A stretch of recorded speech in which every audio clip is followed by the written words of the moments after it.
Salut à tous, nouvelle semaine, même objectif, passer en revue toute l'actualité de la planète sport dans votre émission, votre quotidienne, la grande team sur la 3. La team est en place, la team est prête, j'espère que vous également avec vos téléphones pour participer à cette émission. Voici le sommaire. Au sommaire de la grande team ce lundi, des nouvelles fraîches dans LGT News. Algérie 2022 au quotidien. Quelles leçons tirez-vous de la participation des éléphants locaux au CHAN? On en parle. Bonne soirée en compagnie de JB et sa team.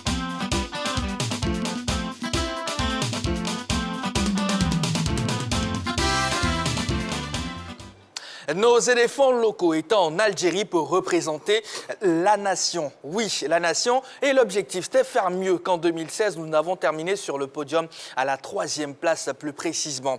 Résultat, eh bien, le pays organisateur, l'Algérie, nous a battus en quart de finale. L'heure est au bilan. Notre question LGT, quelles leçons tirez-vous de la participation des éléphants locaux au CHAN 2022? Plus 225, 27, 21, 59, 93, 99 pour nous appeler si vous souhaitez nous laisser un petit message. Ça se passe sur la page Facebook de la 3. Je reprends la question LGT. Quelles leçons tirez-vous de la participation des éléphants locaux au CHAN 2022? Toutes les dernières news dans LGT News.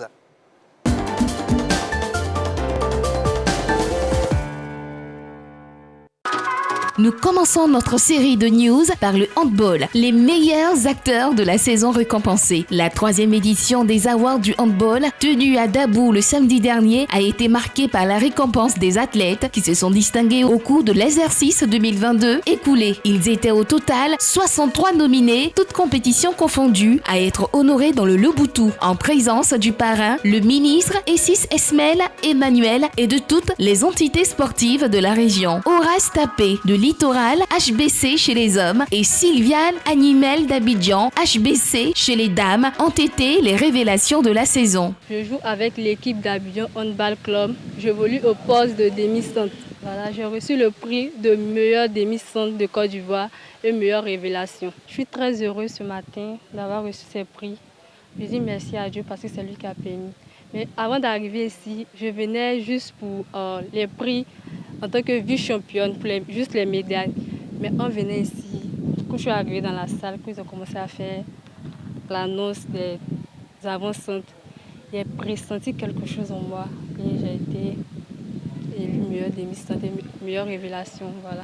Ce n'est pas une source de pression mais de motivation.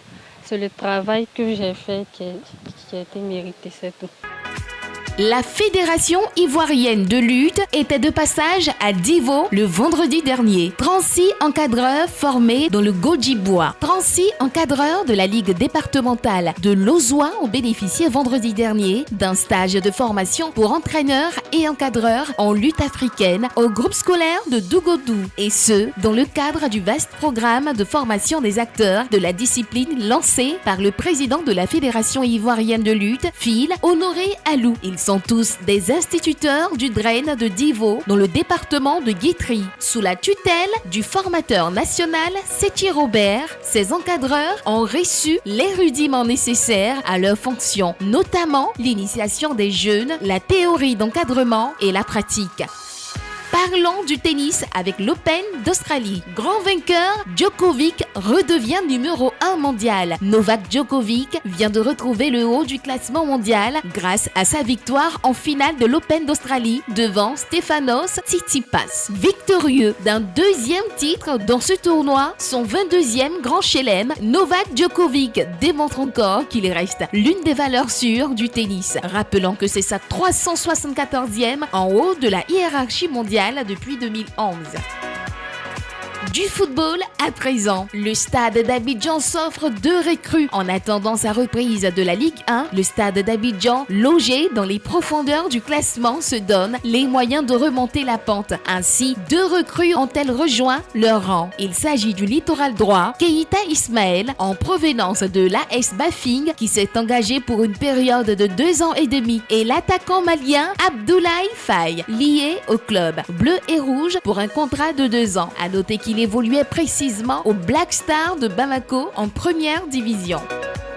L'étonnante reconversion de l'ancien international nigérian Taribo West devient pasteur. L'ancien défenseur rugueux nigérian Taribo West s'est reconverti. L'ex-sociétaire d'Auxerre et l'Inter Milan est devenu pasteur. Âgé aujourd'hui de 48 ans, il prêche la parole de Dieu dans son église à Milan. Mais à côté de sa nouvelle fonction, Taribo West vient en aide aux plus démunis. Le Nigérian, faut-il le rappeler, a laissé le souvenir d'un défenseur difficile à passer, imprévisible et facilement réparable par le passé avec ses 2 tresses sur la tête aux couleurs de ses équipes.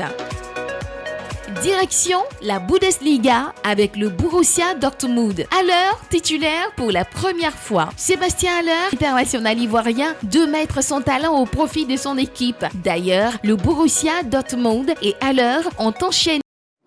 De retour sur le plateau de la Grande Team pour la suite de cette émission. Je suis avec Mohamed Ballot, Roger Stéphane Begriago et Jean-Philippe Auréa. Bonsoir messieurs. Bonsoir Jean-Baptiste. Bonsoir Jean-Baptiste. Comment était votre week-end, Roger? Petit repos. Vous savez que moi j'ai eu un petit pépin avec ma poitrine ces jours-ci. Avec l'enchaînement des matchs. Avec l'enchaînement des matchs. Petit repos, tranquille, bon. Ouais, ça va. Ballot? Non, on est un peu d'attaque, on est là. Oui, ça va. Avec le chant sur les antennes de la 3. On s'est bien éclaté avec une bonne équipe du Niger et de Madagascar qui ont les moyens d'aller en finale. C'était samedi Une sur des la 2 équipes, oui, bien sûr. Samedi, d'accord. Begré? Oui, j'ai participé à cette émission là, du match Niger. C'était Niger quoi? Niger-Ghana. Ghana. Oh, super match. Niger-Ghana. Super match, une belle maîtrise collective du côté du Niger. Un Ghana amoindri par beaucoup de pépins physiques, mais c'est surtout une équipe du Niger qui avait un entraîneur d'expérience à su dompter le Ghana. Mérité pour moi. Allez, Jean-Philippe, le week-end, comment c'était? Chan, championnat européen, NBA. Surtout avec le retour de Haller? Oui, en tout cas, depuis qu'il est là, maintenant, je manque pratiquement aucun match du Borussia Dortmund diffusé sur les canaux locaux. Voilà, il a pu entamer sa première rencontre en tant que titulaire face au Bayer Leverkusen, qui comptait également dans ses rangs Cotonou. Voilà, sa formation s'est imposée de fort belle manière, enchaînant une 3e victoire consécutive à laquelle il a pris part parce que depuis le retour de la Bundesliga, il a enchaîné les 3 premiers matchs de sa formation, les 2 premiers en rentrant à la 60e minute et ce dernier en jouant 60 minutes. Donc, voilà. Begriago, si je dis 26 janvier, qu'est-ce que ça vous rappelle? 26 janvier, je pense à 92. Hein. Ouais. 26 janvier 92, c'est vrai, c'était la première CAN ivoirienne qu'on gagnait du côté de Dakar. Moment d'émotion, moment de ferveur populaire, mais surtout un terminal tir au but, 11 contre 10. Il y a encore des frissons quand je parle. Donc ça fait bien 31 ans, Roger Stéphane. C'est pour ma petite mémoire de journaliste sportif. C'était la première fois que tout le peuple ivoirien criait en même temps sur un événement sportif. Parce que Gabriel Thiako avait fait des merveilles à Los Angeles en 1984 en terminant 2e sur le 400 mètres. Bon, ce n'était pas tout à fait connu. Mais sur l'heure à laquelle même l'avait égalité. Voilà, maintenant l'heure, tout ça. Maintenant, sur le pénalty arrêté par Alain Guamené, dans cette finale de 92, ben, tout le peuple était dehors. C'était un moment historique, inoubliable. Oui. À 31 ans. 31 ans. Voilà, allez, après, je crois qu'on réalise l'exploit en 2015. C'est le premier titre de l'équipe nationale de Côte d'Ivoire senior. Senior, mais les 2 regrets, c'est que c'est les 2 finales manquées de 2006 et 2012. On était à 4 titres. Parce qu'on avait le groupe, pour ça. Oui, je rappelle toujours que le Ghana a gagné 4 Coupes d'Afrique en 20 ans. Le Cameroun a gagné 4 Coupes d'Afrique également en 20 ans. Nous, en 20 ans, on aurait pu gagner 4 Coupes d'Afrique. Si on y avait ajouté 2006 et 2012, malheureusement, on n'a qu'à 2 cannes. Bon, c'est pas grave. La prochaine qui vient bientôt en Côte d'Ivoire, Jean-Philippe estime qu'on va la gagner. Surtout 2012. Oui. Je pense que surtout 2012. Parce que là, il y avait moyen vraiment de la remporter à 80%. Même. Allez, le 26 janvier dernier, bien sûr, cela fait 31 ans que notre pays a remporté sa première Coupe d'Afrique des Nations. Voilà, c'est en 1992. Alors, notre entre griffes seule compétition au niveau du football, c'était le CHAN en 2023. Si on revient à la réalité, parce que on est éliminé. Mais le drame, c'est que vous avez les U17, vous avez les U20, vous avez le football féminin, vous avez les A', vous avez les clubs, vous avez tout ça. Je dis, mais depuis de nombreuses années, la dernière belle campagne ivoirienne au plan local, c'était le CEWE, finale Coupe CAF 2014. Okay. Mais après, plus rien. Donc, depuis 2014, mais qu'est-ce qui arrive à notre football? Depuis 5 ans, on a eu 3 comités exécutifs. Sous Sidi Diallo, le comité de normalisation, et là, on a Idriss Diallo. Mais on ne gagne absolument plus rien. On va faire un petit bilan. Qu'est-ce qui se passe dans notre football? Et bien sûr, on va parler du CHAN, tout simplement, la transition. J'essaie de faire la transition pour qu'on puisse arriver à Algérie 2022 au quotidien. Voilà, donc dans les prochaines minutes, l'arrivée des éléphants locaux à Abidjan. Zoom sur les affiches des demi-finales de la 7e édition du CHAN. Le tout dans Algérie 2022 au quotidien.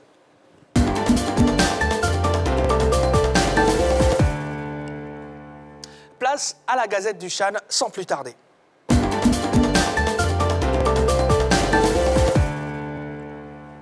Les éléphants locaux sont rentrés.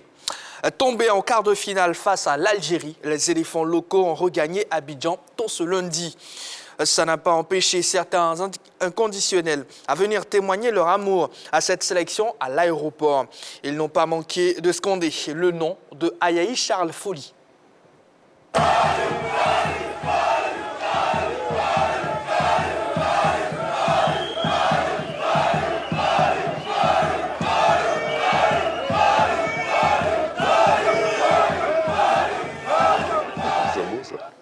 Demi-finale Algérie-Niger.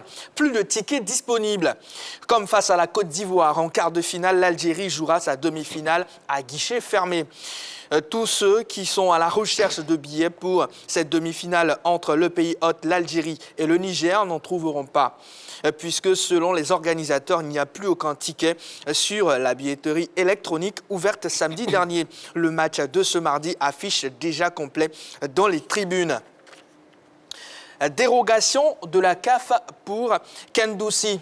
Transféré en plein CHAN samedi dernier à Al-Ahly pour 1 million d'euros, soit un peu plus de 655 millions de francs CFA, les Fennecs craignaient de perdre leur excellent milieu de terrain, Ahmed Kendoussi, qui n'est plus un joueur local. Mais les nouvelles sont bonnes pour les Fennecs, puisque le courrier de la fédération adressé à la CAF pour une dérogation a été approuvé par l'instance suprême du football africain. Kendoussi pourra donc être aligné face au MENA ce mardi. Le sélectionneur du Niger ne craint pas les Verts. Harouna Doula, le sélectionneur du MENA, est plus que confiant pour ses poulains qui affronteront les Fennecs locaux ce mardi dans le cadre de la première demi-finale du CHAN. Des tournois comme celui-ci ne se présentent pas tous les jours. Nous devons croire que nous pouvons aller le plus loin possible. Nous devons nous libérer de la pression négative et avoir confiance en nos capacités, a-t-il expliqué. Allez, c'est tout pour la Gazette du CHAN. On va revenir un tout petit peu sur les news avec l'arrivée des éléphants locaux. Allez, ils ont quand même eu droit à un petit public, Jean-Philippe. Oui, petit comité d'accueil très chaleureux qui est parti marquer un tant soit peu, je ne vais pas parler de reconnaissance, mais une grande joie face au parcours des garçons. Un parcours, tout à l'heure, peut-être qu'on va le juger, soit de réussite ou d'échec. Quoi qu'il en soit, je pense qu'ils sont partis sur la pointe des pieds. Revenir comme ça au pays et avoir cette chaleur à l'accueil est toujours une bonne chose. C'est une manière de dire aux garçons que s'ils réalisent encore je ne parlerai pas d'exploits, mais de très bonnes performances à l'avenir, ils verront cette foule-là grossir de plus en plus à l'accueil. Voilà, c'est une très bonne chose. J'espère que ça va leur rester gravé dans la mémoire toute leur vie. C'était très tôt ce matin.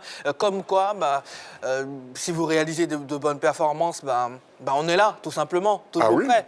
Et surtout, avec Folly Chalayaï, on a vu que quand vous faites un bon CHAN, que vous êtes un très bon joueur, forcément tout le monde le reconnaît. Donc souvent, quand nous sommes un peu critiques, ce n'est pas parce que nous voulons critiquer, mais c'est parce que nous disons ce que nous voulons sur les deux jeux. Aujourd'hui, Folly est acclamé, ça crie son nom, ça hurle. Je vous dis que quand on joue bien, on est souvent récompensé. Voilà, petit comité d'accueil. On a vu des joueurs quand même heureux. Oui, mais évidemment, quand vous rentrez au pays, qu'il y a un petit comité de supporters qui vous accueille, ça fait du bien aux joueurs. C'est vrai que le scénario de l'élimination est catastrophique avec ce pénalty à la 90e minute pour le pays organisateur. 95e. Bon, si vous voulez, qui nous sort de la compétition, oui, ça fait mal. Mais ça montre en même temps que les Ivoiriens, oui, ils aiment bien leur équipe nationale, que ce soit les A professionnels, j'ai envie de dire les A', on aime bien notre équipe nationale. Et ça laisse entrevoir un peu ce qui pourrait être l'ambiance en 2024 pour la CAN que nous avons organisée ici à domicile. Et c'est très bien. Bravo à ceux qui ont fait le déplacement. Bravo à Folly Ayaï. Je voulais faire un petit coucou à Julien Chevalier, l'entraîneur de la SEC Mimosa, qui a dû sortir ce garçon des cages de la SEC par rapport à la réaction de certains supporters, bon, il serait peut-être grand temps de le ramener dans les cages de la SEC. Parce que ce garçon, on peut en avoir besoin pour notre prochaine pas forcément, Stéphane. En tout cas, on va revenir sur les autres news de la Gazette du Chan. Avant, place à la pub.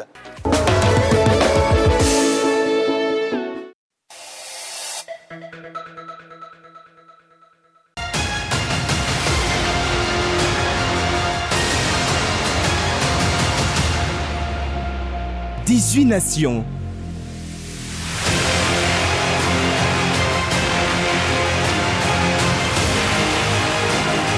Un objectif. Un trophée.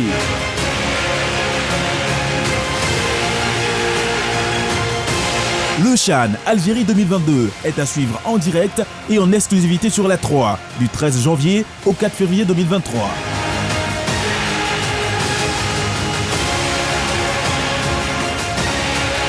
La 3 disponible sur le canal 203 du bouquet Canal+, le numéro 3 de la TNT 740 pour StarTimes. La 3, nous offrons 3 fois plus de sport.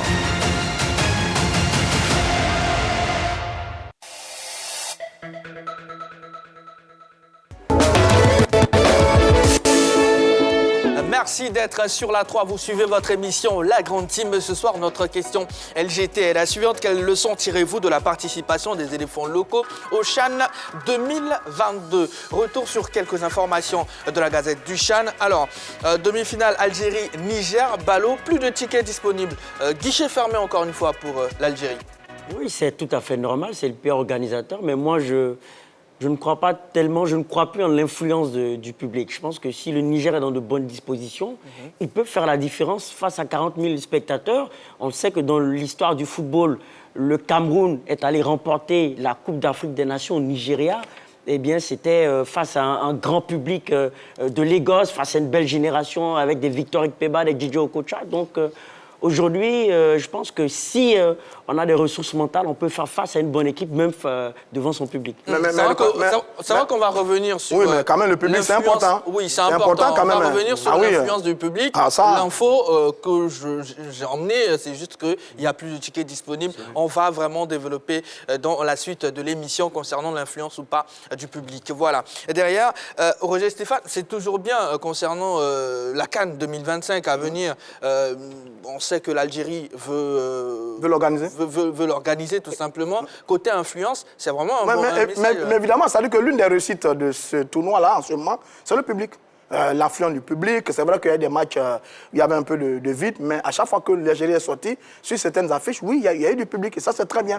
Et donc, les Algériens, c'était d'ailleurs l'enjeu de l'organisation de cette compétition, parce qu'ils visent un peu plus tard à d'organiser la CAN 2025. Mais là, ils sont très bien partis, ils ont de très beaux stades, ils ont un très beau public, il y a une belle ambiance, il y a une très belle organisation. C'est vrai que l'arbitrage, il y a 2 ou 3 choses à dire sur l'arbitrage, mais dans l'ensemble, ce CHAN est une parfaite réussite pour l'instant. Maintenant, on attend un peu la fin des événements pour voir, mais oui, j'avoue que le public est en train de jouer un rôle important pour que l'Algérie, un peu plus tard, puisse obtenir l'organisation de la CAN 2025. Alors, un petit mot de transfert, c'est Ken Doussi, qui est désormais un joueur de Al Ahly. Il n'évolue donc plus au pays, mais grâce à une dérogation spéciale, il va continuer ce CHAN-là, messieurs. Oui, mais moi, je pense que, je me permets, je pense qu'aujourd'hui, on est revenu, si on veut être vraiment professionnel, aujourd'hui, 1 million d'euros, comprenez, pour un joueur entre 2 clubs africains. C'est là le sommet du football africain. Un peu plus de 655 millions de francs CFA. Ouais. Voici ce qu'on veut devenir professionnel, quand on veut devenir des grands clubs africains. Voilà la réalité. Le Al Ahly qui paye 655 millions pour un joueur. Aujourd'hui, on doit quitter l'amateurisme pour venir dans ce football professionnel. Le vrai, avec ces grands clubs de l'Afrique du Nord, si on ne veut pas rester longtemps derrière, il faut copier, il faut investir dans ce football-là, parce qu'il y a beaucoup à gagner, il y a le développement des infrastructures, il y a aussi les joueurs qui vont gagner. Kendoussi aujourd'hui va au Al Ahly, c'est une promotion extraordinaire à cause de ces CHAN. Pour moi, les clubs ivoiriens, le football ivoirien, tout le monde doit comprendre que le football est dans une autre planète, surtout aujourd'hui en Afrique, avec 2 clubs africains, regardez ce montant. Jean-Philippe? Oui, ce n'est pas une surprise. Le National Al Ahly du Caire a été coutumé déjà de ce fait-là.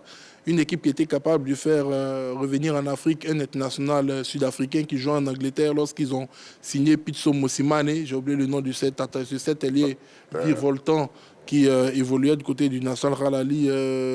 Son nom va me revenir. Oui, moi aussi. Percy Tau. Percy Tau, oui. Le Sud-Africain? Oui, Sud-Africain. Donc, pour ce club, ce n'est pas... Je n'ai même pas le plus gros transfert, c'est une transaction normale. Et comme l'a si bien dit Begré, il faudrait que nous, ici en Afrique, surtout en Afrique de l'Ouest, on puisse créer cette économie du sport-là qui va permettre à une certaine manne financière de circuler, de développer les clubs. Aujourd'hui, la SEC a communiqué sur le transfert d'un de leurs joueurs de 18 ans qui a signé du côté du Racing Club de Genk. Bon voilà, à 18 ans, il part, aucune minute au niveau du championnat national, pas de possibilité de passer par le CHAN, pas de possibilité donc de le voir ici. Voilà la réalité du football du sud du Sahara par rapport à celle du nord du Sahara. Vous avez un joueur qui a joué dans son club, dans son pays, qui a démontré de quoi il est capable d'une compétition, qui va rester sur le continent.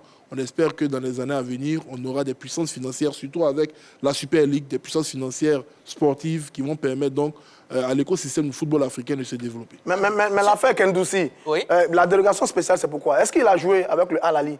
Il n'a pas encore joué avec le Al-Ali, il est à la compétition. Ça dépend des textes. Oui, mais quand même, je dis quand même, pour l'instant, et ça encore, ça doit faire l'objet d'un débat. Pour l'instant, un joueur évoluant ailleurs ne peut pas jouer le CHAN avec sa nation. Mais il n'a pas encore joué avec le Al-Ali. C'est pas pourquoi il y a ce débat autour de ça. Ouais. Maintenant, on devrait peut-être profiter de cette lucane pour dire qu'à partir de maintenant, sur les prochaines éditions, il faut qu'on ouvre le CHAN à tous les joueurs qui évoluent sur le continent africain. C'est vrai que là, vous ouvrez un autre débat. Pour relever le niveau de la compétition. Oui. Et c'est ça doit se faire. Oui, ce que je veux dire à Roger, c'est que le débat est ouvert actuellement. Ah oui, il faut le régler. Il y a des réflexions au niveau de la Confédération africaine de football qui intègre cette donnée. Ah oui, mais absolument. C'est une demande qui est de plus en plus croissante de la part de plusieurs nations. Et il y a d'autres éléments également qui ont été intégrés aux innovations qui doivent être apportées à cette compétition. Moi, je ne suis pas pour une ouverture totale. Ça peut dénaturer cette compétition. Mais j'espère que peut-être sur 25 joueurs, on puisse permettre... Mais pourquoi on donne un quota? Voilà, bien sûr. Ça va un quota. Là, les joueurs qui jouent dans les championnats, si vous allez voir une équipe comme la Côte d'Ivoire qui va vous envoyer 20 joueurs qui évoluent sur le continent, en ce moment, ça va dénaturer la compétition une fois de plus. Donc, il faut un quota, une certaine limite. D'accord. Allez, notre prochaine rubrique, c'est le fait du jour et on y va.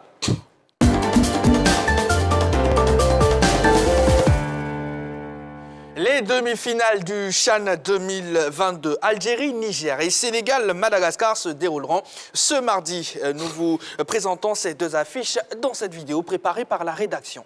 À Oran, le Niger tentera de réussir là où la Côte d'Ivoire a échoué, à savoir éliminer le pays organisateur, l'Algérie. Toujours solide en défense, le MENA, entraîné par le légendaire Harouna Doula, a été impressionnant en quart de finale face au Ghana, avec des joueurs expérimentés que sont Boubacar Enikoye, Ibrahim Seini, Kassali Djibo et Abdul Aziz Ibrahim. Le Niger peut rêver d'exploits en terre algérienne, mais sur son chemin se dresseront les Fennecs surmotivés et plus de 40 000 spectateurs du stade Miloud Adefi. Les poulains du sélectionneur Majid Bougera, bien que privés de leur gardien Alexis Gandouze, expulsés face à la Côte d'Ivoire, ne veulent rien lâcher. Avec leur défense de fer et leur rigueur tactique, ils peuvent également compter sur l'efficacité de Ayem Mayous, actuel meilleur buteur du tournoi. Allez, le dessin du CHAN Algérie 2022 se veut de plus en plus précis. Algérie, Niger, Sénégal, Madagascar, les demi-finales, on en parle maintenant. Messieurs, le Niger peut-il réussir là où la Côte d'Ivoire a échoué? Begré Yago. Difficile à dire quand on est dans cette ferveur populaire avec cette équipe de l'Algérie, solide équipe qui joue bien, qui joue sur plusieurs plans, qui joue en attaque placée, qui peut jouer en attaque rapide, qui a un collectif extraordinaire, mais surtout qui a une très bonne défense et un bloc équipe vraiment solide, qui peut marquer un but et fermer derrière. Pour moi, le Niger est vraiment en difficulté. Mais je pense que cette équipe-là de l'Algérie a les moyens de faire très mal au Niger. C'est vrai que le Niger a une équipe solide au niveau athlétique, au niveau physique. Il ne relâche jamais. Même pour moi, je vois l'avantage pour l'Algérie, parce que l'Algérie, pour moi, est la meilleure équipe de ce tournoi, avec un vrai collectif qui fait briller des individualités comme Aymen Mayous et surtout des joueurs comme Kondoussi, comme Gendouzi, Alexis. C'est une belle équipe, c'est une belle machine. Et pour moi, cette machine-là a les moyens d'aller en finale. Balo, je sais plus ou moins ce que vous pensez. Je vais me tourner vers vous dans quelques instants seulement. Jean-Philippe Oria, un pas de plus pour le Niger qui est déjà en train de réaliser quelque chose d'extraordinaire. Est-ce que c'est possible? Extraordinaire pour ceux qui sont à l'extérieur de ce groupe. Sinon, ceux qui le vivent de l'intérieur, pour eux, c'est quelque chose de tout bonnement normal. C'est le fruit d'un travail. Ça, il faut le dire clairement. L'entraîneur du MENA du Niger, Haruna Ndoula, il est en place depuis 7 ans. Il a fait pratiquement toutes les catégories de jeunes au sein de cette équipe nationale. Ce sont des garçons qui, là, depuis qu'ils sont tout petits, il a grandi avec eux. Et ce qu'il faut noter, c'est qu'au Niger, contrairement à nous, quand je dis nous, la Côte d'Ivoire, le Sénégal, le Nigeria, le Ghana, les grands pourvoyeurs de talent en Occident, les jeunes Nigériens ne sortent pas aussi facilement. Donc, il y a de la matière pour travailler. Et c'est une équipe qui se prépare depuis plusieurs années. Depuis plusieurs années, ils n'ont pas connu d'instabilité comme la Côte d'Ivoire au niveau de leur instance dirigeante fédérale. Et donc aujourd'hui, on voit les fruits. Le Niger a commencé sa révolution. Il ne faut pas oublier que c'est le Niger qui a barré la route aux éléphantaux de Côte d'Ivoire, les vice-champions d'Afrique en U23, de pouvoir aller défendre leur deuxième place. Pourquoi pas essayer d'être champion des U23? On ne sera pas parce que le Niger nous a éliminés. Donc attention à cette équipe de l'Algérie, de ne pas prendre cette équipe du Niger de haut, parce que l'entraîneur algérien a dit en conférence de presse à ses joueurs que si on bat la Côte d'Ivoire, comme c'est dans leurs habitudes, à chaque fois qu'une équipe d'Algérie a battu la Côte d'Ivoire en sélection, elle est partie remporter le trophée. Il faudrait que l'Algérie parte remporter ce trophée-là et ne s'arrête pas en si bon chemin. Donc attention à ne pas prendre cette équipe du Niger du haut, parce qu'on a vu qu'elle a réalisé quand même deux grandes, j'aime pas le terme exploit, mais qu'elle a réalisé 2 grandes performances dans cette compétition-là, c'est-à-dire battre le Cameroun, éliminer le Ghana. Donc c'est une formation qui, pour moi, ne doit plus être considérée comme une belle surprise, mais comme une équipe avec de fortes valeurs qu'il va falloir considérer donc à juste valeur, si je peux me permettre. Balo, pour vous, le Niger peut bousculer l'Algérie. Oui. Ce n'est pas impossible. Bien sûr, 3 fois oui, parce que pour ce que j'ai observé au poste de commentateur, déjà, il faut dire que défensivement, c'est une équipe nigérienne qui est disciplinée, qui sait défendre en bloc bas, et en plus, ce n'est pas un bloc statique, ce sont des défenseurs qui se déplacent constamment à la circulation du ballon. Donc ça, c'est un point très important. Et il y a une autre chose, il faut observer que cette équipe d'Algérie, certes, a une bonne défense, mais a souvent des erreurs de relance. Et j'en veux pour preuve la faute de Guendou sur Sankara. Il faut se souvenir que c'est sur un ballon, une mauvaise passe du défenseur en direction de son gardien qui fait que Sankara Karamoko a la possibilité d'aller provoquer le carton rouge. Ça, c'est 1. Et en plus de 2, c'est une équipe qui a des failles sur les phases de contre-attaque. Alors que le Niger, pour ce que j'ai vu dans le match, est très à l'aise sur les contre-attaques. C'est une équipe en 2-3 passes qui peut aller rapidement se projeter devant les buts. Alors que l'équipe d'Algérie, encore, a un point faible à ce niveau. J'en veux pour preuve la dernière occasion de Sankara avec un 2 contre 1 pratiquement face au gardien. Donc, il y a de la place pour le Niger. Sur ces 2 failles, des problèmes de relance et des problèmes de repli, souvent sur les phases de transition, les contre-attaques, cette équipe algérienne a quelques failles que le Niger peut exploiter. Donc, partant de ce fait-là, je pense que cette équipe du Niger a les capacités collectives et en plus, elle a les capacités individuelles avec leur joueur Boubacar Ainikoy, qui nous a sorti un but magnifique, enroulé, et en plus qui est très généreux dans l'effort, qui est actif dans le dispositif offensif. Donc moi, vraiment, j'y crois, même s'il y aura 40 000 spectateurs dans les travées du stade Milou Dadéfi, ce n'est pas impossible. Le 4 septembre, on a essuyé une défaite devant un public ivoirien exceptionnel face au Cameroun. Ouais. Donc, la possibilité pour les Nigériens d'aller créer l'exploit. Ce soir encore, dans cette émission, nous allons ouvrir le téléphone. Plus 225 27 21 59 93 99. Une autre question LGT, je rappelle pour vous. Pour celles et ceux qui viennent de nous prendre en marche, quelles leçons tirez-vous de la participation des éléphants locaux au CHAN 2022? Alors, pour l'instant, on parle de l'affiche Algérie-Niger. Roger Stéphane, vous n'avez pas encore réagi. Pour vous, est-ce que ce face-à-face est un face-à-face 50-50? Oh, 50-50, je ne dirais pas non. Enfin, il y a léger avantage quand même à l'équipe de l'Algérie, qui a beaucoup plus d'arguments, à mon avis, que cette équipe du Niger. Mais attention, nous sommes au stade des demi-finales. À partir de cet instant, tout est possible. Hein. Pour l'instant, le Niger fait un excellent parcours. Hein. L'équipe a 2 victoires et 1 match nul. Ils ont commencé tout doucement face au Congo 0-0. Ensuite, ils gagnent le Cameroun 1-0. Quand ils gagnent le Cameroun, tout le monde s'est dit que les Camerounais ont pris un peu de haut et les ont négligés. Et puis, la victoire est arrivée. Mais quand ils confirment 2-0 lors des quarts de finale face à l'équipe du Ghana, attention, on s'est dit, c'est une très bonne équipe qui joue au football. C'est un bloc solide. C'est une équipe qui monte en puissance, qui a déjà joué 2 grands dons forcément face à l'Algérie. À mon avis, ça va être une équipe complètement décomplexée qui viendra jouer son va-tout. Maintenant, c'est une demi-finale face au pays organisateur. C'est une autre réalité. Mais je pense que je suis tout à fait d'accord avec Balo. Cette équipe du Niger est capable de jouer un coup. Si elle joue exactement comme elle a joué, aussi bien face au Cameroun et au Ghana, elle est capable d'aller réaliser l'exploit face à l'équipe de l'Algérie. D'accord. Allez, en termes de statistiques, c'est 0 but encaissé tant côté algérien que nigérien. Begreyago, est-ce que là, on ne se dirige pas vers une affiche qui sera fermée? Non, je ne pense pas. Cette équipe algérienne ne joue pas pour ne pas perdre. Elle ne joue pas pour défendre, elle joue pour attaquer, elle joue pour gagner. Donc, au niveau offensif, ça joue très bien. Il y a beaucoup de mouvements, il y a beaucoup de mobilité, il y a des dépassements de fonctions. C'est une équipe vraiment dangereuse dans son animation offensive. Donc, je pense que pour moi, quel que soit ce bloc équipe des deux formations des deux nations, non, il y aura du jeu pour moi, parce que cette équipe algérienne ne cache pas son jeu. Elle joue un football offensif, un football qui fait plaisir à voir. Roger, vous souhaitez, il y a quelques minutes, réagir sur l'influence du public. Oui, mais c'est le moment. Oui, mais forcément, mais sur le dernier match face aux éléphants de Côte d'Ivoire, quand les Algériens prennent le carton rouge, mais le public est là pour pousser l'équipe. Et à 10, les Algériens ils se transcendaient, ils étaient super motivés. Ils avaient le ballon. Ils avaient le ballon, ils avaient le jeu, ils ont eu des opportunités. Nous, on n'a pas très bien géré ce moment du match. Donc oui, il y a un public qui est là. Et quand on a l'égalité sur les cartons rouges, il y a une explosion de joie dans les tribunes, etc., etc. Donc oui, forcément que le public là va jouer un rôle important. C'est d'avoir tout ce soutien, ce 13e homme qui est capable de mettre la pression sur l'équipe adverse, mettre la pression sur l'arbitre, etc., etc. Et ça marchait très bien. Ça marchait très bien. Donc oui, ce public là sera là. Maintenant, il faut savoir aussi que l'Algérie a des arguments. Cette équipe algérienne, elle joue très bien. Elle est très solide, elle a de bonnes individualités, elle a un très bon football qui joue en fonction de l'adversaire.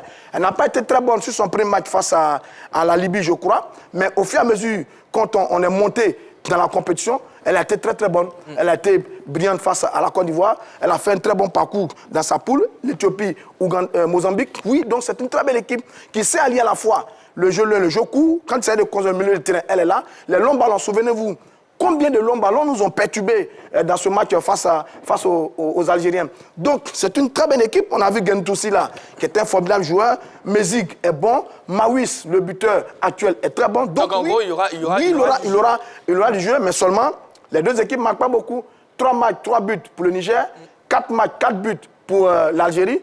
Donc oui, ça va être un match costaud au milieu des terrains, parce que là, il y a du monde. Mais en tout cas, on est parti pour passer une très belle affiche entre ces deux formations. Roger Stéphane a parlé de pression sur l'arbitre. Là, pour celui qui va arbitrer Algérie et Niger, il y aura forcément de la pression.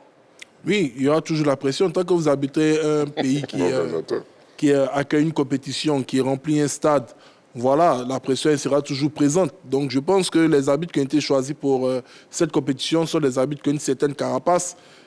Aujourd'hui, on ne laisse plus le libre cours à l'arbitre d'avoir des décisions unilatérales. Il y a la VAR également qui rappelle un peu à l'ordre. On a pu se rendre compte sur le match entre la Côte d'Ivoire et cette équipe de l'Algérie, le carton rouge du gardien algérien. Dans un premier temps, l'arbitre refuse de donner le carton rouge, il donne le jaune. C'est la VAR qui le rappelle à l'ordre. Également, la faute de Atoula, ou qui n'a pas vu, c'est la VAR qui le ramène à l'ordre. La VAR l'a ramené à l'ordre sur plusieurs actions, y compris même le pénalty algérien, le pénalty victorieux. Donc je pense que... Sauf sur la faute contre Semedo. Le pied sur Semedo, on ne l'a pas appelé. Là, la VAR a fermé les yeux carrément. Donc, c'est dit qu'aujourd'hui, les arbitres ont une assistance qui leur permet de pouvoir prendre des décisions les plus efficientes. Donc moi, je ne pense pas que l'influence du stade va irrémédiablement changer le cours de la rencontre. Si les Nigériens rentrent sur la pelouse en se mettant ça en tête déjà, je pense qu'ils vont perdre plus de 50% de leur capacité. Il faut jouer franchement, comme ils l'ont toujours fait depuis l'entame de la compétition, et puis espérer prendre cet adversaire à défaut. Pour l'instant, c'est une équipe qui n'a pas encore encaissé. Donc, on ne sait pas si c'est une équipe à réaction. Idem pour le Niger. Donc, c'est ce qu'il faut tester d'abord chez l'adversaire.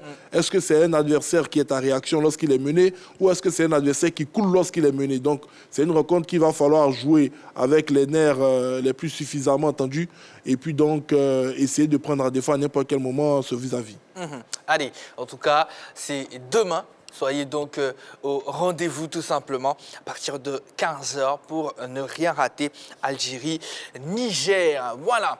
On aura aussi Sénégal-Madagascar. C'est un choc que nous attendons tous.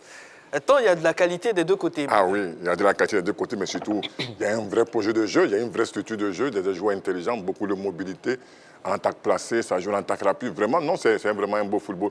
Mais c'est surtout cette flexibilité du côté des Malgaches qui est impressionnante, parce que cette flexibilité-là, impressionnante des Malgaches qui peuvent jouer, qui peuvent attendre l'adversaire, l'aspirer et le contrer, mais qui peuvent avoir le monopole du jeu, comme face au Ghana, et marquer rapidement et se mettre à l'abri.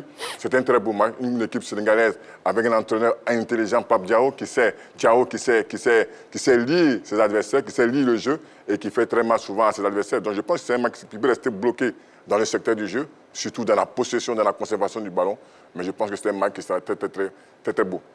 Algérie-Niger, la prise d'antenne porte demain, c'est 15h, le coup d'envoi 16h, suivi de Sénégal-Madagascar, prise d'antenne 18h, le coup d'envoi 19h. Côté individualité, surtout côté finition, sinon sur la finition, allez, Jean-Philippe, vous avez été séduit par les attaquants malgaches. Oui, en tout cas, j'ai été séduit surtout par la qualité de leur but. Voilà, avec les Malgaches, c'est toujours le spectacle. Et puis, on voit leurs statistiques quand même. 8 buts inscrits en 3 matchs.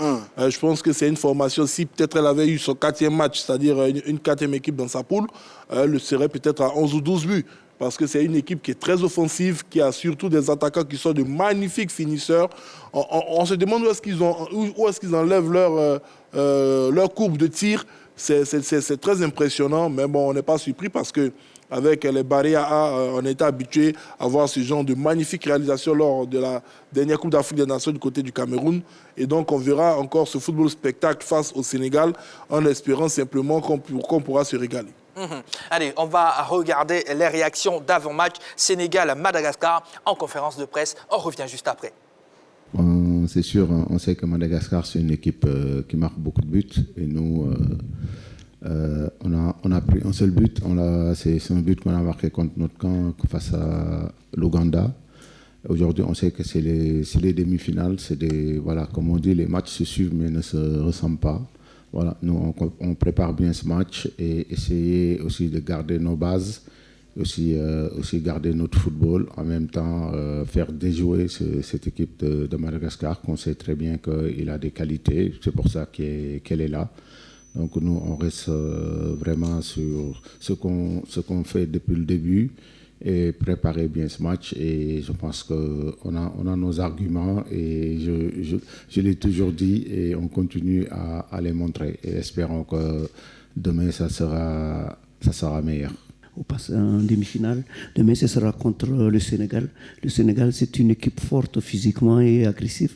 Donc, on a bien préparé pour ça psychologiquement. Donc, il faut être fort mentalement et concentré tout au long du match demain. Le coach l'a dit, il s'attend à un match très difficile et ce sera aussi un match âprement disputé vu le parcours des deux équipes, que ce soit le Sénégal qui n'était pas favori avant le démarrage donc, de cette compétition, mais aussi l'équipe malgache qui a créé la surprise donc, et c'est d'ailleurs la surprise de ce carré d'as. Donc ce sera un match qui s'annonce donc épique et qui sera âprement disputé. J'ai vu un peu l'équipe du Sénégal qui a une bonne équipe, mais contrairement à Madagascar, si je ne pas de mes habitudes de donner comme favori, mais le Madagascar a un cran sur le Sénégal. Je crois que le Madagascar produit du jeu.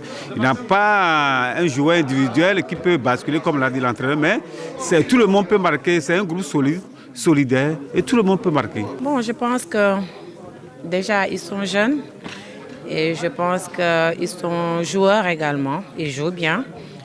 Ils font vraiment faire courir le ballon. Je pense que c'est leur dada. Et puis, ils aiment faire le jeu aussi. Ouais, même si parfois l'efficacité tarde à venir, l'essentiel c'est qu'ils jouent leur jeu. Juste qu'ils aient beaucoup plus de réalisme. Parce que je pense que parfois, en l'entame d'un match pour le Sénégal, ils manquent de justesse, ils manquent de finition. Alors que pourtant, ils prennent en compte le début de beaucoup de matchs, mais c'est au plan réalisme que ça pêche. Allez, l'élément que vous venez de suivre est une vidéo emmenée par nos envoyés spéciaux Dorje Leskofi et Vassiriki Bakayoko. Roger Stéphane, le jeu malgache, oui, mais un petit commentaire. Non, je ne sais pas si c'est la meilleure équipe du tournoi, mais en tout cas, c'est l'équipe la plus belle du tournoi. Un très beau football, les Malgaches, un football d'école en mouvement, ils jouent ensemble. Il n'y a pas de grosses stars, hein, ils récupèrent ensemble. Le ballon tourne bien, ça va dans tous les sens, ça joue bien. Ils sont bien organisés, tactiquement, disciplinés, techniques, très, très volontaires. Vraiment, je dis, on découvre tout ça, on se dit, mais qu'est-ce qui se passe à l'intérieur de ce pays? Quelle est la révolution qui a été faite là-bas pour qu'il y ait un aussi beau football de cette équipe de Madagascar et qui jusque-là fait un très bon tournoi? Cette équipe-là, elle a battu le Ghana 2-1, Mozambique 3-1, Soudan 3-0. Elle a planté 8 buts en 3 matchs, elle n'a encaissé que 2. C'est une formidable équipe qui a de très bons joueurs. Je n'ai pas envie de citer les noms parce qu'on en est un peu trop compliqué. Mais le numéro 7, le numéro 10, le numéro 20, ils sont très très bons, c'est de très bons joueurs. Et ça, je pense que cette équipe-là, si elle est vraiment inspirée comme elle a été depuis le début de la compétition, elle peut créer beaucoup de difficultés au Sénégalais. Pourquoi? Parce que cette équipe du Sénégal est une équipe à 2 visages. Elle est un peu imprévisible à mon avis. Elle a été très bonne face aux éléphants de Côte d'Ivoire. On a dit, mais c'était très bien. Elle a été méconnaissable face à l'Ouganda quand elle a perdu. Ensuite, elle retrouve son football, le dynamite, la RDC 3-0. Et puis après, elle souffre un peu face à la Mauritanie avant de se qualifier. Donc attention aux Sénégalais. C'est vrai qu'ils montrent un peu de solidité. Ils ont aussi quelques très bons joueurs, Khan, Mbaye et autres. Ouais. Mais s'ils ne retrouvent pas la totalité de leur football, comme ça a été le cas face à la Côte d'Ivoire, face à la RDC, ils pourraient être en difficulté face à cette équipe de Madagascar qui est vraiment séduisante, qui ici, depuis le début du tournoi, en tout cas, c'est la plus belle équipe. Je ne sais pas si c'est la plus forte, parce qu'il y a l'Algérie quand même, mais en tout cas, c'est l'équipe la plus belle du tournoi, et ça, c'est très bien. D'accord. Balo, est-ce que vous pensez que cette défense sénégalaise pourra contenir les assauts des Malgaches? Ça sera très difficile, hein. Clairement, ça sera très, très, très difficile, parce qu'il parlait tout à l'heure de Koloina, de Thierry. Mais il faut dire que même les milieux de terrain avec Dax, Adrian Narima, qui est très bon aussi, c'est-à-dire que du milieu de terrain jusqu'à l'attaque, il y a un potentiel individuel qui est assez intéressant. Et en plus, il faut ajouter à cela, il y a cette capacité de jouer dans de petits espaces. On combine bien, on sait solliciter la 1-2 quand il faut, on sait remettre le ballon quand il faut. Donc, si j'observe le dernier match des Sénégalais où sur la première période, sincèrement, ils ont eu de grosses difficultés et c'est le pénalty qui bouleverse un peu les choses, je pense que cette équipe malgache a clairement toutes les cartes en main pour battre le Sénégal. Ouais. Et le Sénégal est très souvent en danger face aux équipes joueuses. C'était le cas face à l'Ouganda où le Sénégal a essuyé une défaite. Alors que compte tenu de la prestation en termes de football, en termes de production du jeu, Madagascar est largement au-dessus de l'Ouganda. Roger Stéphane hésitait à le dire, mais on peut dire que dans le jeu, c'est la meilleure équipe de ce tournoi. Dans le jeu, c'est indiscutable. Voilà, maintenant, en plus de cela, c'est une équipe qui a aussi un bon gardien. Ça, on l'a oublié de dire. Nina. Très bon. Donc, bon gardien, à l'aise dans le jeu. Vraiment, tous les voyants sont ouverts pour que cette équipe malgache batte le Sénégal. D'accord, donc pour voir tout ça, c'est demain. Rendez-vous tous sur la 3. Déjà, à partir de 15h, prise d'antenne pour Algérie-Niger. Le coup d'envoi, c'est à 16h, suivi de Sénégal-Madagascar. Tout simplement, à partir de 18h, la prise d'antenne, le coup d'envoi, 19h. Voilà, on va passer aux chiffres du jour.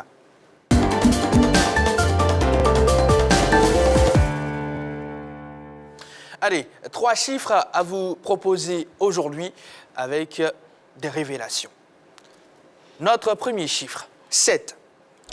En 24 quarts de finale disputés à ce jour dans l'histoire du CHAN, 7 se sont terminés par des tirs au but. Seule l'édition 2022 n'a pas connu cette séance fatidique. Ensuite, 0. Comme le nombre de buts encaissés par l'Algérie et le Niger, dans le CHAN 2022, ces deux pays possèdent la meilleure défense de la compétition. Pour terminer, 3.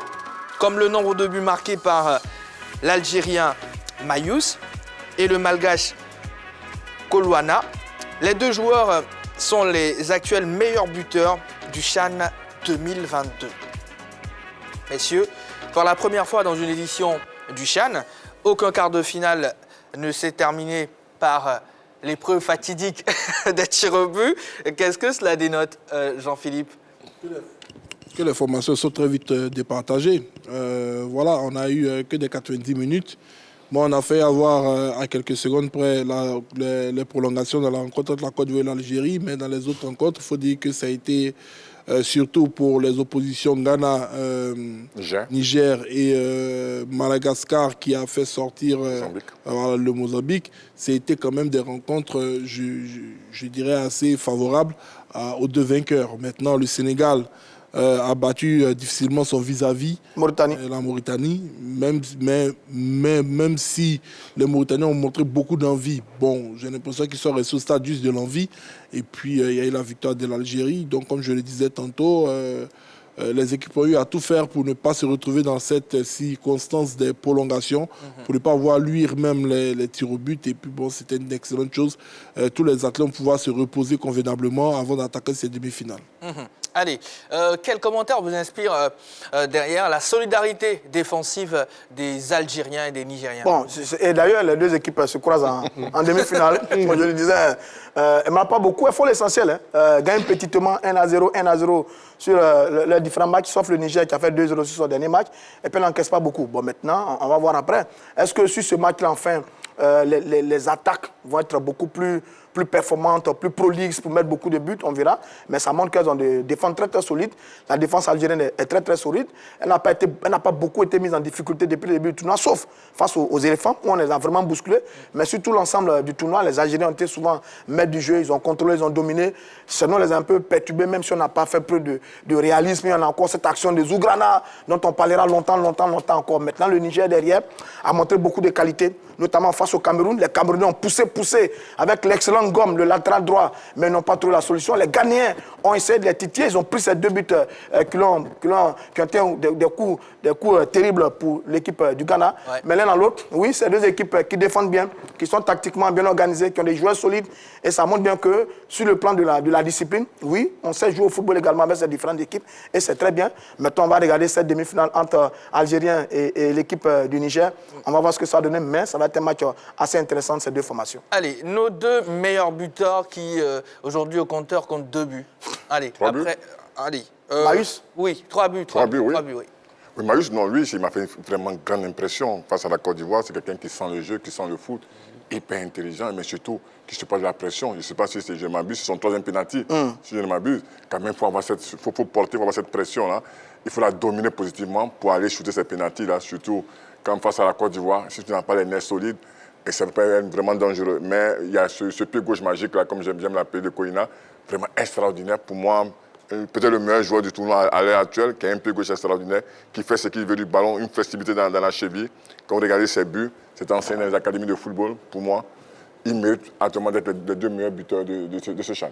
D'accord. Allez, la question LGT, quelle leçon tirez-vous de la participation des éléphants locaux au CHAN 2022? Et si vous venez de nous prendre en main, sachez qu'ils sont arrivés à Abidjan aujourd'hui même, oui, ce matin, très tôt, et il y a eu un petit public pour eux. C'était vraiment bien. Vous avez raté les images, mais bon, ne vous inquiétez pas, vous aurez certainement la possibilité de revoir. On va ouvrir le téléphone dans quelques instants, plus 225 27 21 59 93 99. Sur la page Facebook de la 3, vous avez la possibilité également de nous laisser un petit commentaire. On va marquer une courte pause quand on revient. Et bien sûr, on ouvre tout ça et on parle des éléphants locaux.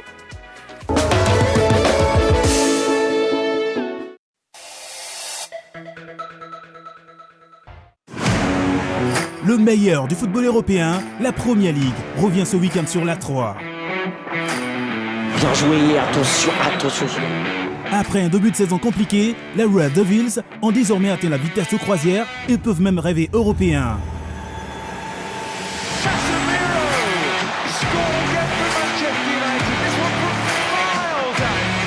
Quant aux Eagles de Crystal Palace, l'ambition est de sortir de la longue série de matchs sans victoire. Frappe de cœur encore une fois, ça s'envole complètement encore. Manchester United, Crystal Palace, une rencontre à suivre en direct ce samedi 4 février 2023 à partir de 14h30 sur la 3. Ça fait mouche, efficacité diabolique. La 3, nous offrons 3 fois plus de sport. Il était une fois, sur la 3. Voilà. Une belle. Une très très très belle. Et c'est bon maintenant, on sait qu'elle est belle. Faut continuer. Et ces bêtes de scène, ont commencé à apporter de la joie.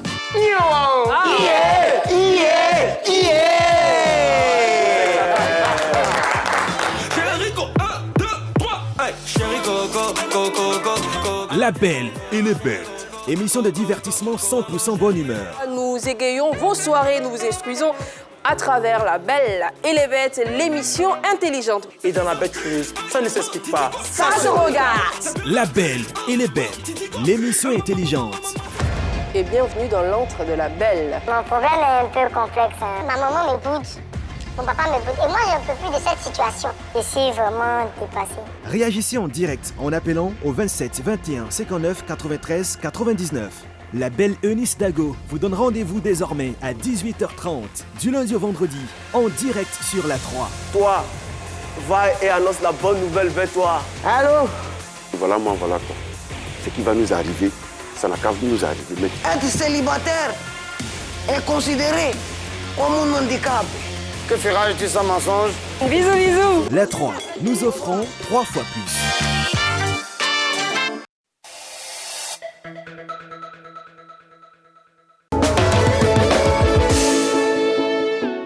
Le CHAN 2022 est terminé pour les éléphants à prime. Leur parcours s'est arrêté en quart de finale.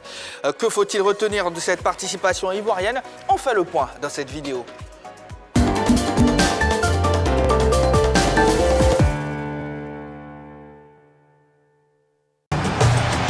Pour sa 5e participation au CHAN, l'équipe nationale de Côte d'Ivoire s'est arrêtée au stade des quarts de finale. S'il est vrai qu'elle a passé le cap de la phase de poule seulement pour la 2e fois de son histoire dans la compétition, il n'en demeure pas moins qu'elle a fait moins bien que la 3e place obtenue en 2016 au Rwanda.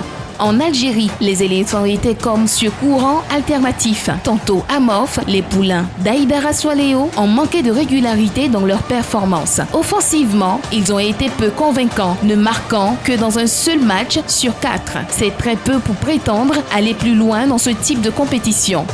D'autant plus que la défense a souvent manqué de sérénité. Dans l'ensemble, les éléphants ont péché par inexpérience dans la maîtrise du jeu et la finition. Toutefois, il y a quelques motifs de satisfaction dans la participation ivoirienne. Le CHAN 2022 a démontré que les joueurs locaux ont de la qualité. Il a permis à un grand gardien de but de se révéler. Foli Ayayi a le coffre pour bousculer la hiérarchie en sélection A. D'autres joueurs comme Woutro Patrick, Andé Cyril, Guéhi Semelo, Salifou Diarasuba et Karamoko Sankara se sont mis en lumière.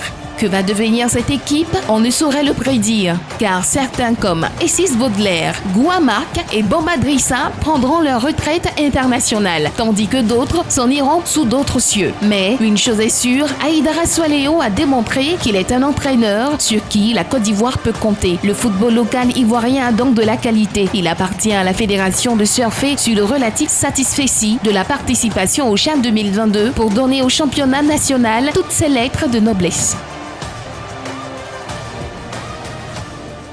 Allez, avant d'ouvrir le téléphone, je vous donne rendez-vous dès demain pour les demi-finales de la 7e édition du CHAN Algérie 2022. Algérie-Niger, prise d'antenne 15h, donc le coup d'envoi à 16h, suivi de Sénégal-Madagascar à 19h. Je reprends, Algérie-Niger, 16h, Sénégal-Madagascar, 19h.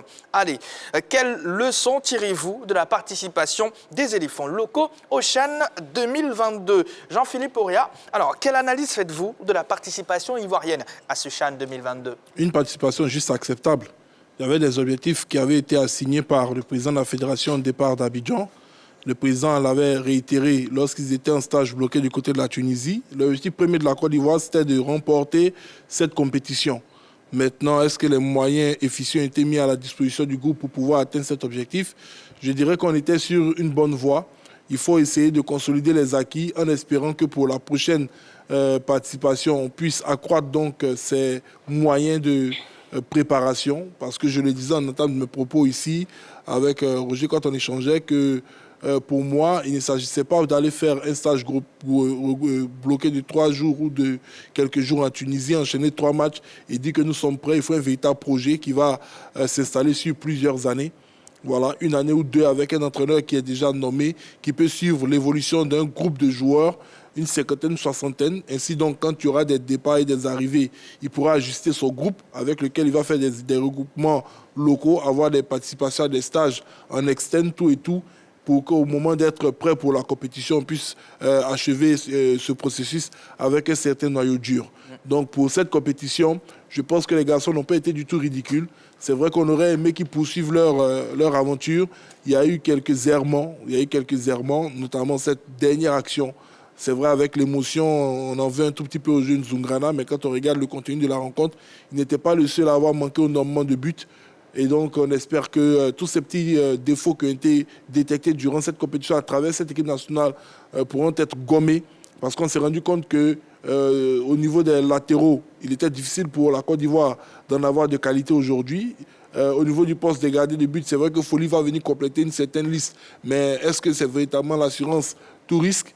Voilà par exemple des éléments, sans oublier l'attaque avec des attaquants qui étaient sur courant alternatif, qui ont brillé que durant une seule rencontre lors de la 3e sortie face à l'Ouganda. Il y a tellement d'enseignements à tirer de cette participation-là qu'on ne pourrait tous les donner ici.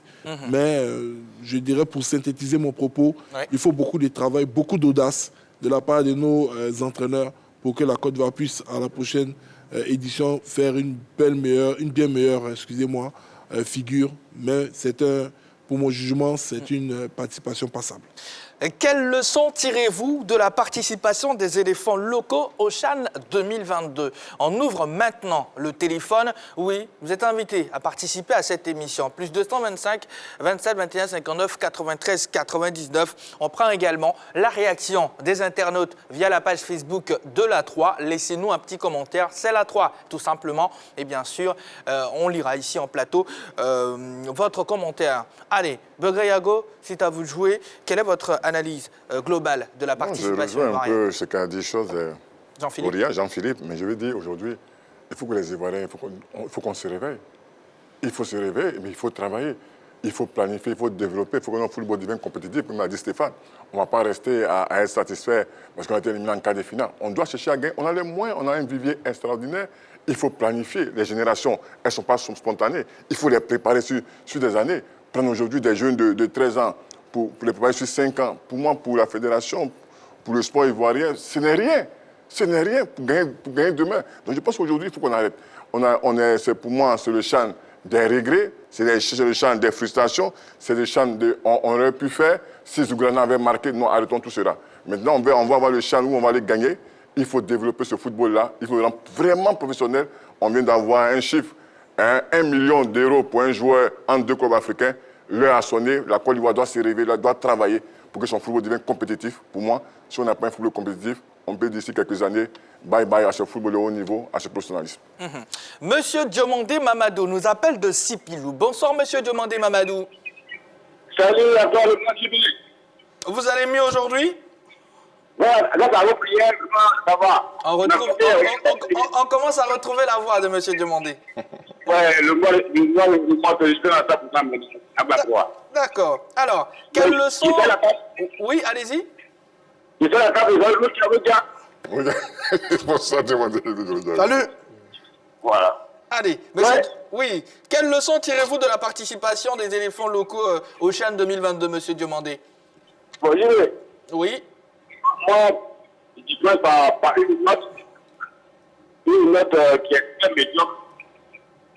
Et j'ai vu des éléphants tremblants qui n'avaient pas un objectif. Et vraiment, je suis à côté de ce champ-là.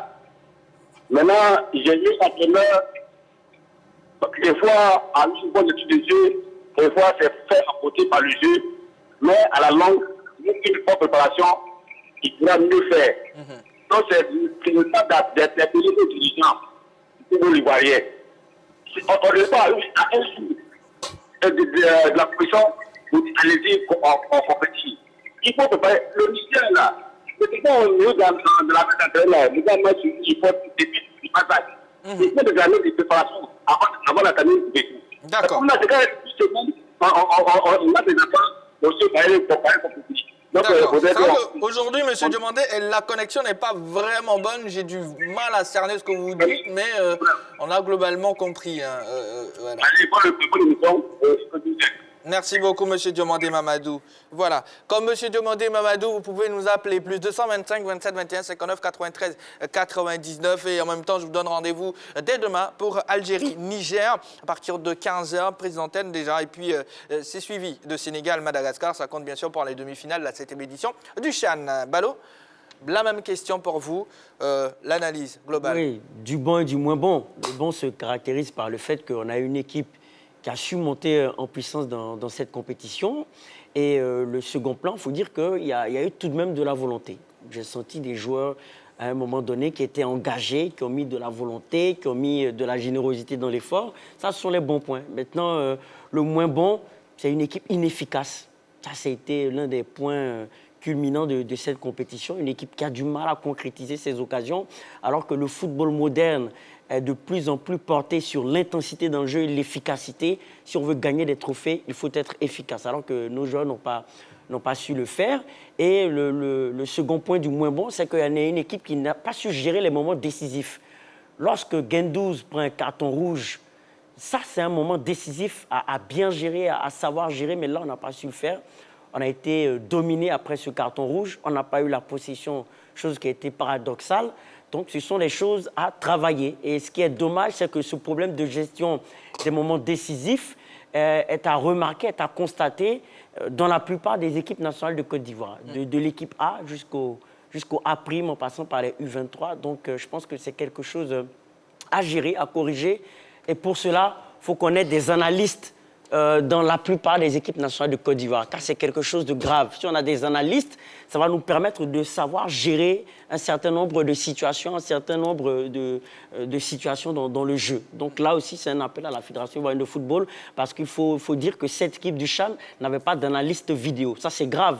Quand on sait qu'avant d'affronter l'Argentine, l'équipe de France a décortiqué tout un ensemble de vidéos grâce à un analyste vidéo pour pouvoir venir jouer face à l'Argentine. C'est regrettable de savoir qu'on n'a pas un certain nombre d'outils permettant à nos équipes de gérer certaines situations de jeu. Merci beaucoup, Mohamed Balo. Roger Stéphane va réagir dans quelques minutes seulement. On va prendre la ville de M. Kofi Mathieu, qui nous appelle de Mbato. Bonsoir, M. Kofi Mathieu. Oui, bonsoir, le très grand Jean-Baptiste. Tout va bien du côté de Mbato? Oui, ça va, par la grâce de Dieu. D'accord. Ce soir, voici notre question LGT. Oui. Quelles leçons tirez-vous de la participation des éléphants locaux au CHAN 2022? Avant tout, je voulais dire bonsoir au plateau. Bonsoir.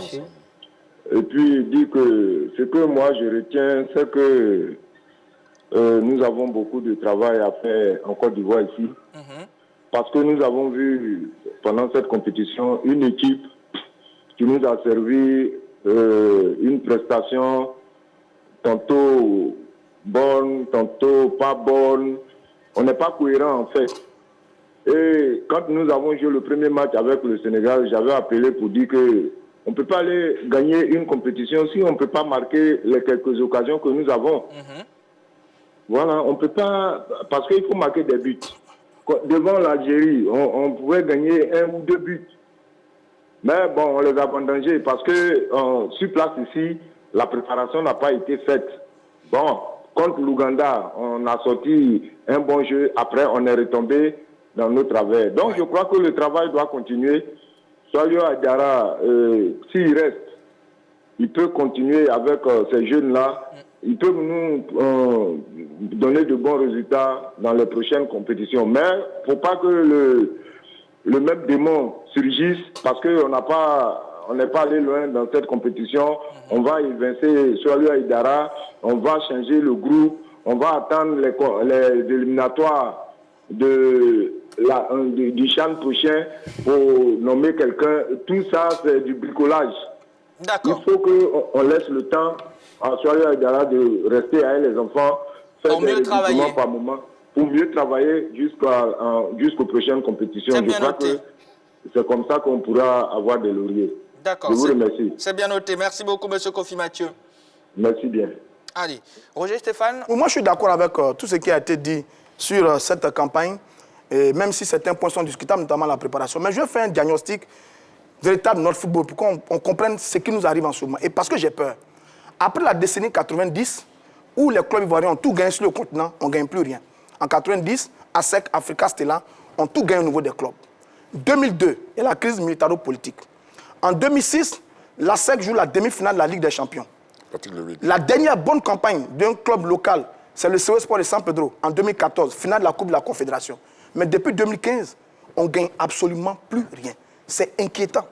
On a connu 3 comités exécutifs.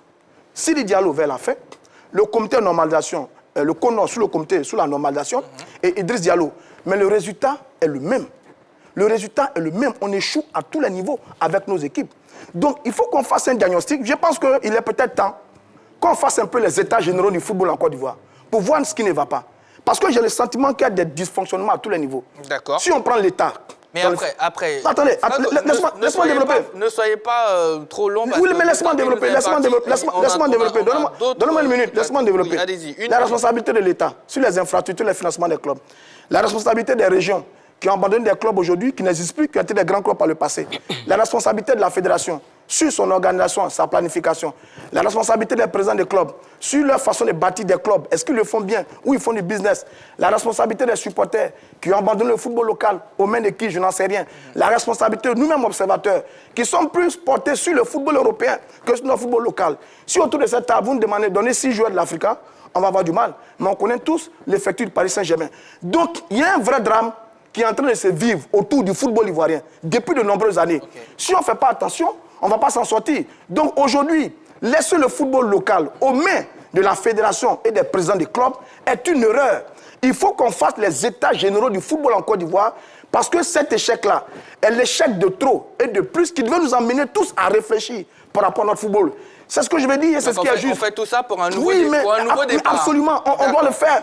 Et ce débat-là, on doit le mener ensemble parce qu'il faut qu'on sauve notre football local qui, depuis de nombreuses années, est en difficulté, mon cher Jean-Baptiste. C'est ça la réalité du terrain sur ce que le football local. C'est ça. Voilà, c'est ça la réalité. Merci beaucoup pour votre diagnostic, Roger Stéphane. Mais sur ce qu'on a vu, on va retourner en Algérie, même si nos éléphants locaux sont arrivés à Abidjan aujourd'hui même. Alors, qu'est-ce qui a manqué? Ballot a souligné l'inefficacité, la mauvaise gestion des moments forts, des moments décisifs. Begreyago. Cette fébrilité mentale, je veux dire, et puis cette organisation défensive, on prend plus de 4 pénaltys, 3 pendant la préparation et 2 ou 3 pendant le tournoi.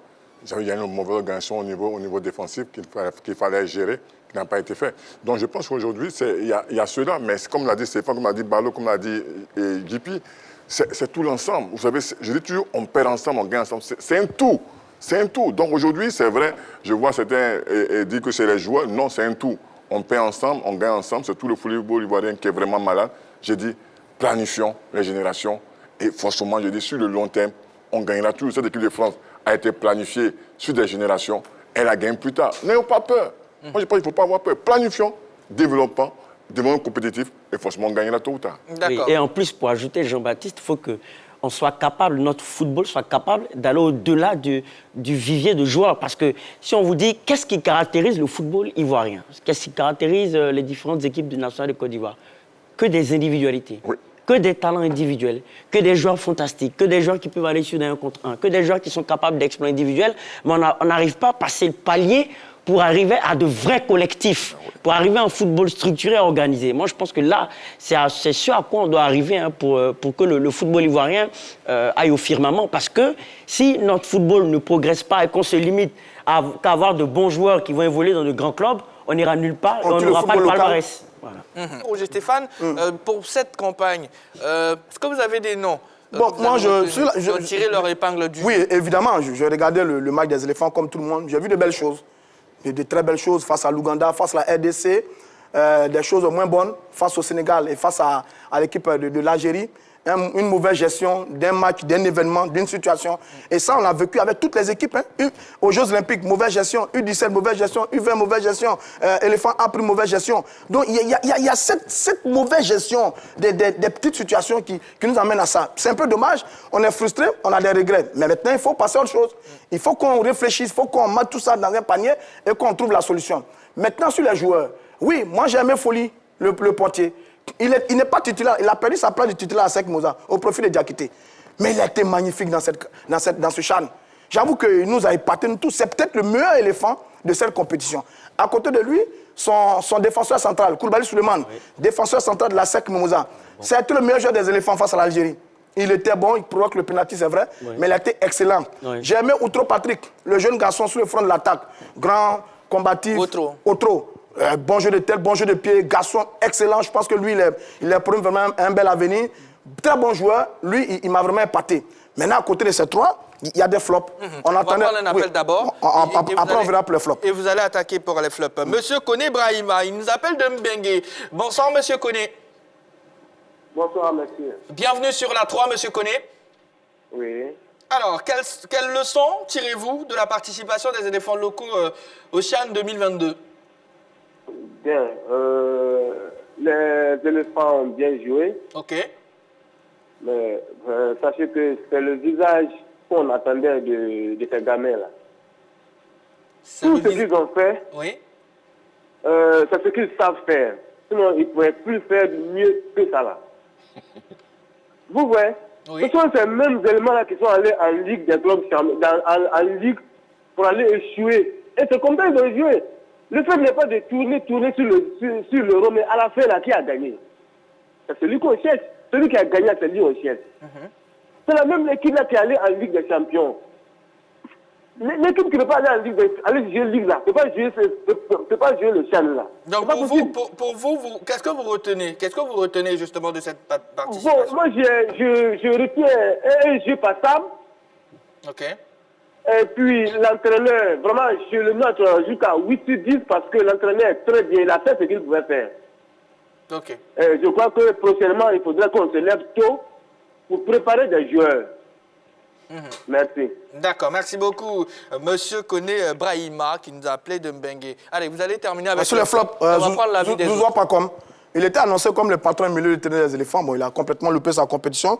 Zougrana aussi, il n'a pas été au meilleur de sa forme. L'action qui manque face à l'équipe de l'Algérie, c'est regrettable. Et puis Wanyou, il y a vu Wanyou bouger beaucoup. Wanyou bougeait beaucoup, mais il a manqué d'efficacité.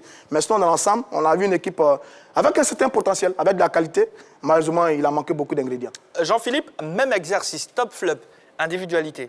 Oh là, je ne veux pas être... il y a beaucoup de jeunes joueurs, donc je ne veux pas forcément les catégoriser dans les flops. Mais au niveau des tops, je pense qu'on a déjà une demi-assurance avec Ayaï Foli dans les buts. On sait que le débat s'est retrouvé même jusqu'au niveau des A.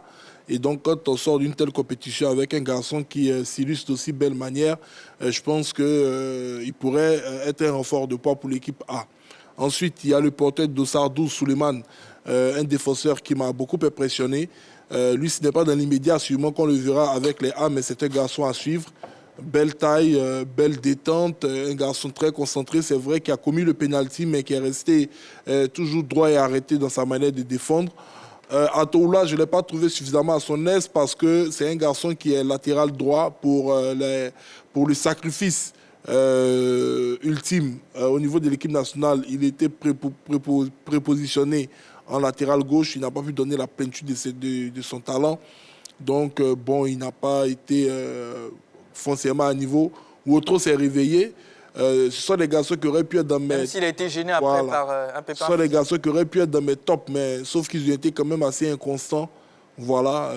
Maintenant, au niveau des flops, comme je le disais tantôt, je ne vais pas du tout m'occuper des plus jeunes parce que pour moi, ils étaient en phase d'apprentissage comme Zungrana et autres, mais je n'ai pas beaucoup apprécié l'attitude sportive sur le terrain d'un ancien comme Zouzoua Pakom qui était complètement transparent dans cette compétition. J'estime que c'était lui qui devait tirer tous ces jeunes joueurs-là vers le haut et en tant qu'ancien, il a échoué dans sa tâche, dans sa mission sur le terrain. D'accord. Monsieur Ouattara Abdoulaye nous appelle de Yopougon, Toit Rouge plus précisément.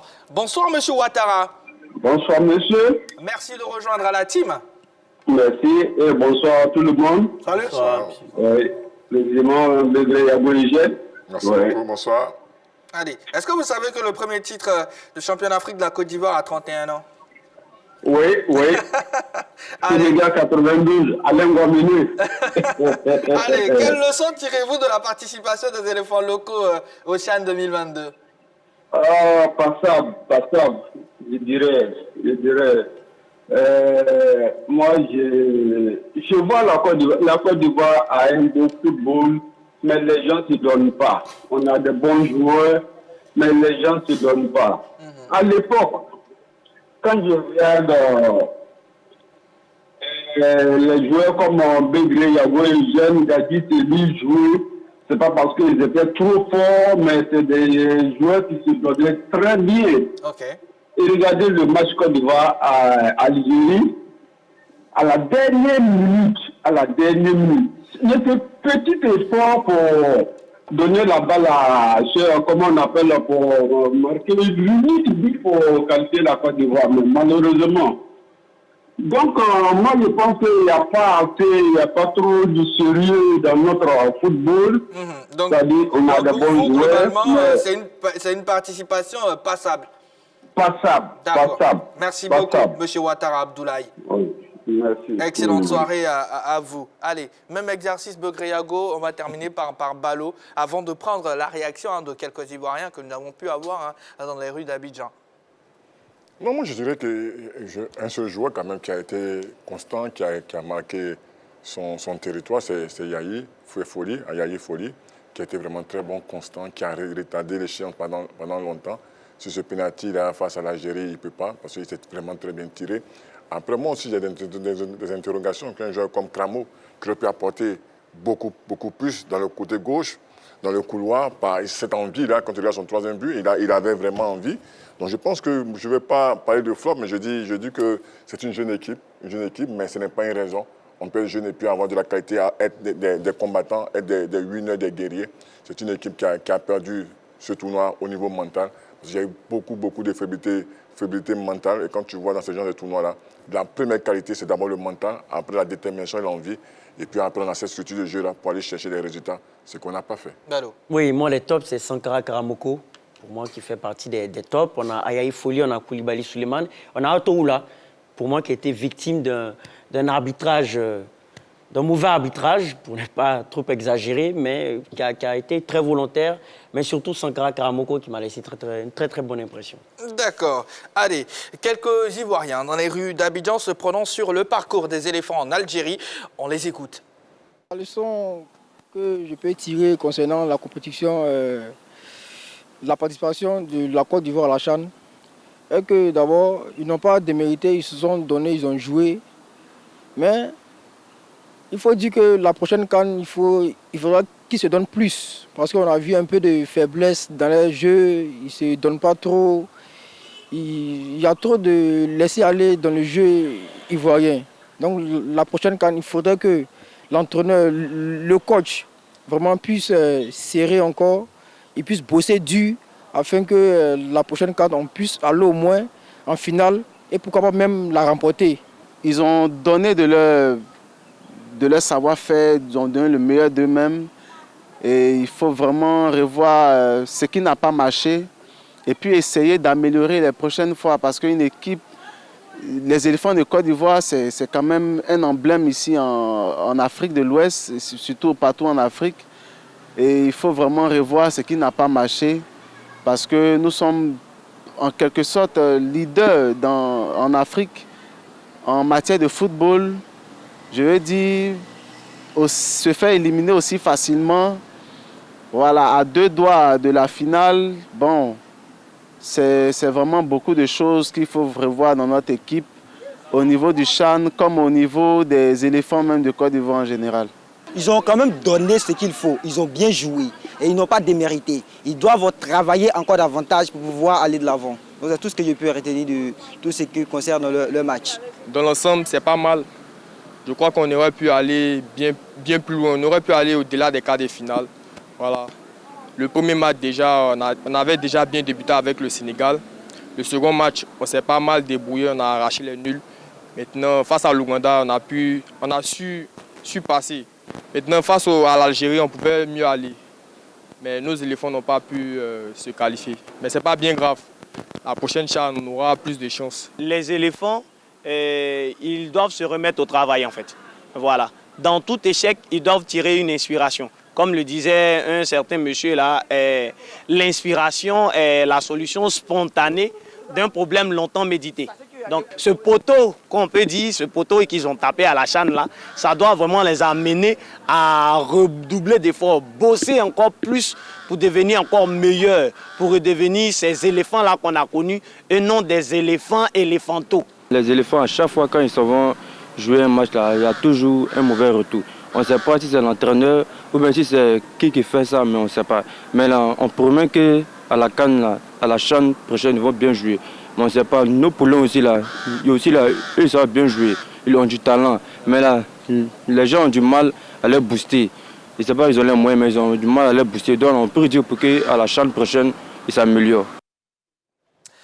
Allez, deux réactions sur la page Facebook. Alexis Bellou, essayez de revoir le niveau de notre championnat. Tout simplement, il y a des pays qui ont un bon niveau de championnat. Il cite Madagascar, il cite le Niger. Une autre réaction, Jaurès Komina. La leçon est que notre championnat est très très faible. Roger, nous tendons allègrement vers la fin de cette émission.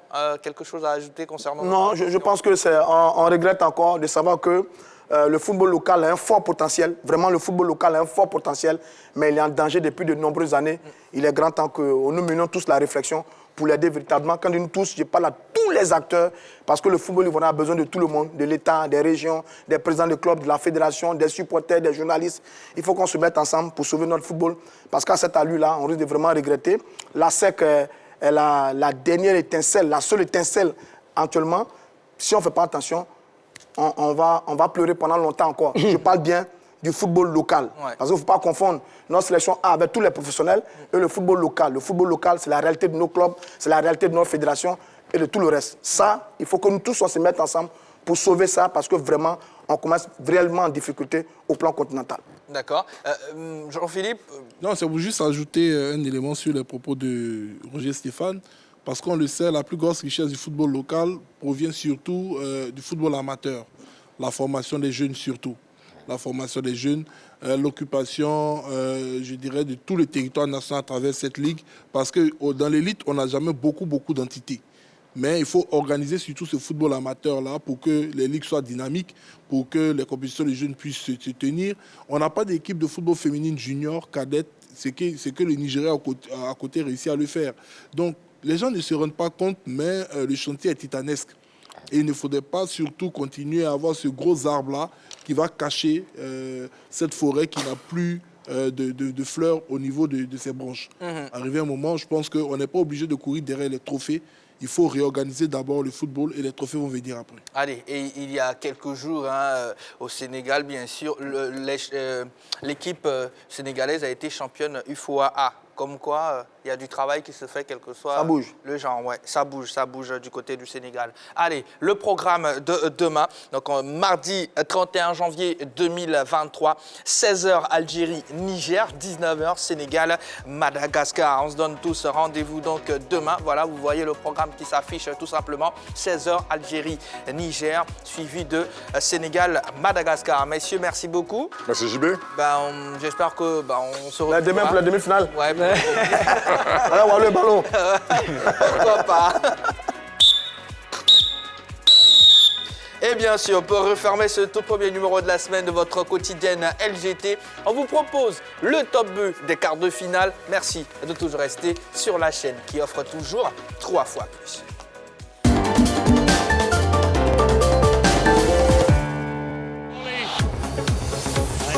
Doing well. Brad is Emirana.